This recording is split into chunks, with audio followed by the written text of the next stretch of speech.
উপদেশতকৈ আৰ্হি ভাল এষাৰ কথা আছে যে অন্যক উপদেশ দিয়াৰ আগতে সেই কথাখিনি নিজে ষ্টেবিলাইজ কৰিব লাগে যে কিমানখিনি মই কথাখিনি মানি চলিছোঁ, কিমানখিনি কথাখিনিৰ ওপৰত নিজে গুৰুত্ব দিছোঁ, সেই বিষয়ে নিজে আগতে নিজৰ লাইফত ষ্টেবিলাইজ কৰিব লাগে।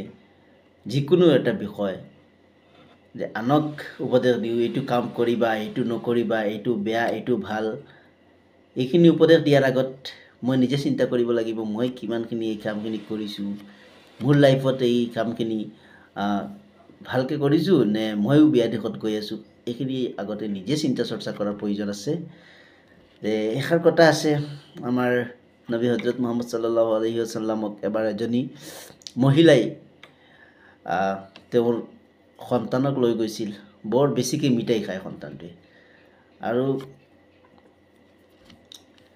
তেখেতে হুজুৰ সাল্লাল্লাহু আলাইহি ওয়াসাল্লামৰ ওচৰত গৈ কৈছিল, হে খোদাৰ নবী, মোৰ সন্তানটোৱে বৰ বেছিকৈ মিঠাই খায়,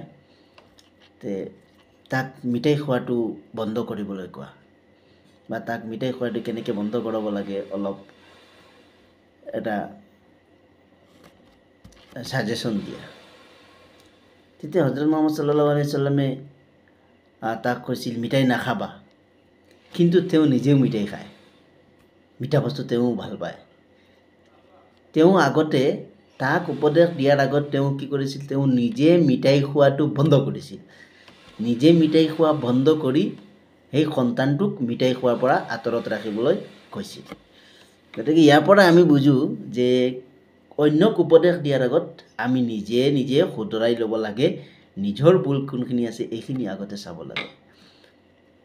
আমি মানুহক প্ৰায় সকলো সময়ত সৎ পথত চলিবলৈ ভাল ভাল পৰামৰ্শ দিওঁ, আকৌ আমি নিজে এই পৰামৰ্শখিনি নিজৰ লাইফত ষ্টেবিলাইজ নকৰোঁ, নিজৰ লাইফত প্ৰয়োগ নকৰোঁ।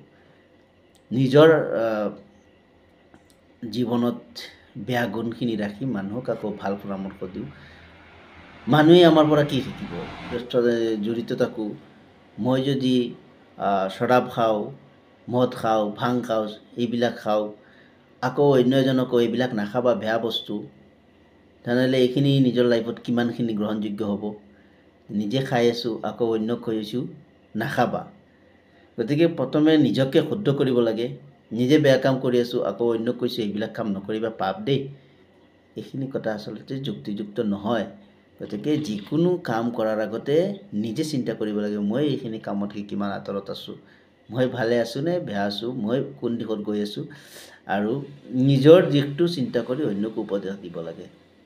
তেতিয়াহ'লে কি হয়, অন্যক সমালোচনা কৰাৰ সুবিধা নাপায়।